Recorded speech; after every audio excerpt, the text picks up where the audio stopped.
there's different tiers, right? And we always said that nobody does anything altruistic, right? There's nothing done altruistically where somebody's just doing it from the good nature of their motherfucking heart, right? There's always Nobody but me. I do 100 things altruistic. I'm just very altruistic guy. You know. Yeah. as the person that has to say I do things altruistic. You know what I'm saying? If you do things, Yes. so as I was saying, I'm making these credit for something.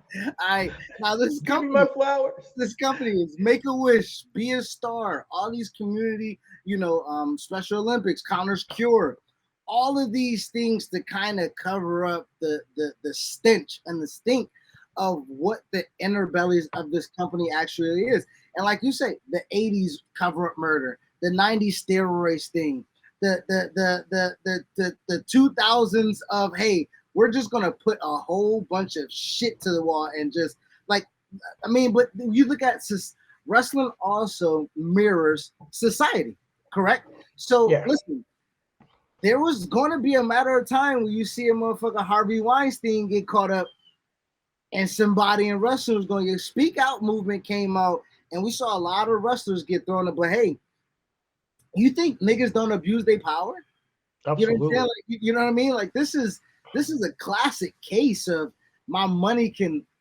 change everything. But this is a day and age where, like you say, niggas can get a bag anywhere, and I'm gonna What take if this. he fell in love? What if Vince fell in love with his paralegal? And then, I mean, the whole passing off to John Laurinaitis is like kind of shaky.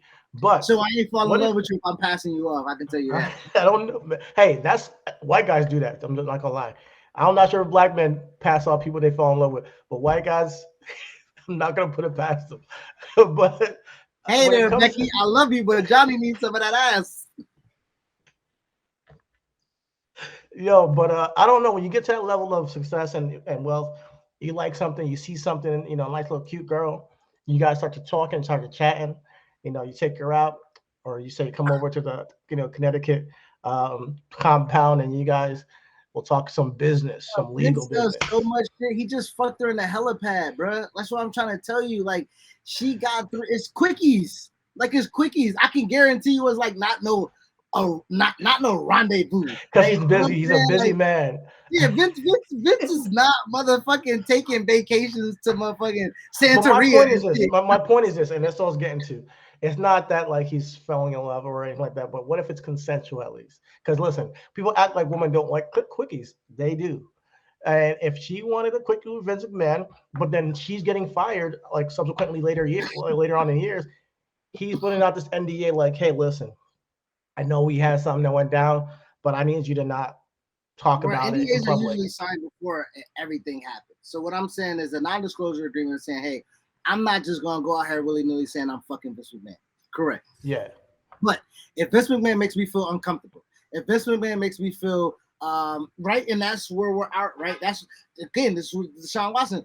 Rusty Harden, his lawyer, is like, hey, happy ends is not against the law. And I'm like, yeah, if the bitch don't want to give it to you, you know what I'm saying? Like if she don't Yeah. want to run your dick, But this if is she what don't the want difference between the two is that this woman would have to come out and say, "Listen, Vince made me feel uncomfortable, and he treated me a certain type of way that I felt, you know, I felt well, wrong." I would say this report is just uncovering the fact that there was scandalous activities. There was egregious actions being taken under the CE, right? They don't care about the woman. They care about the money. You paid $3 million for what? That's what it is. That's what the business guys. That's what this is about. So that's why I'm saying once they clear that out with Vince and the things are investigated and it doesn't go as far, and maybe if it goes further down the rabbit hole and there's more, then yeah, then there could be some. If there's more that comes out from this, That's but if the there's not, and this is just but it. that's the Vince's been interesting. through this before. Like Hold he's on, but this lawsuit. but this is the interesting part though. We said the same thing with Deshaun. We did. We was like, oh, if it's just it's just 7. Huh? Oh shit, it's 13. Ah, damn, it's 17.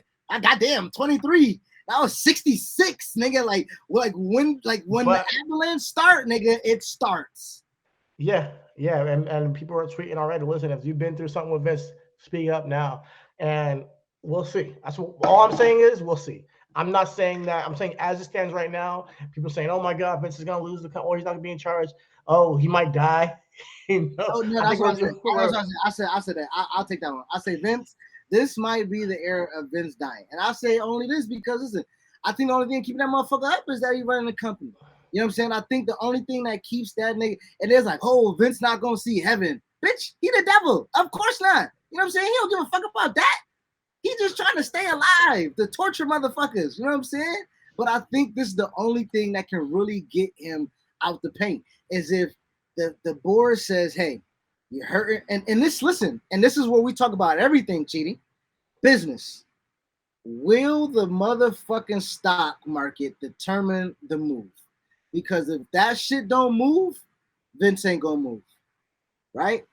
If that shit don't affect shareholders, if that shit don't affect that's my point. If this partners, doesn't, if that don't, you know what I'm saying? Because listen, Vince that does. only happens when it blows up further, further, and Well, only time will tell. the only thing, I mean, if you're, listen, I listen to Basketball Illuminati. Shout out to Tom Havertz show, Zach Harper, Mina Hassett.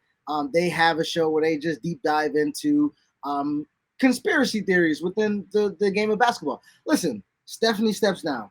Triple H's health. The two people that are presumably was going to take the reins of the company if and never any talks about selling until talks about selling, right? You get Nick Cannon, you start doing a lot of things business orientated, and now a lot of the maneuvering, posturing within the family to where Vince might have a say so, right? Or he has an alliance. I would, no pun intended, within the company. There are all new people that are there, and I think they're all big guys. There Right? could definitely be an internal warfare kind of thing. There's no attachment to Vince at this point right now, I don't think. I mean, if he's still majority owner, you still got to have some kind of respect for the guy, and he's there every single week. You still got to treat him like with the respect. But as far as behind the scenes, if you're talking like, yo, Vince, like you're doing this shit, and there could be definitely internal warfare with WWE shareholders and CEOs and COOs, absolutely. And do I think there has been? Absolutely. Just the way that things run, it just seems disorganized, low key. I think that they're running off of like just habit. They just know the workings of how this works. It's no longer like I'm passionate about creating the best show, and it's been that way for a while. It's more about the business. Well, when it's about the business, then people start thinking business. It's the habit of making money. It's the habit of making money, exactly.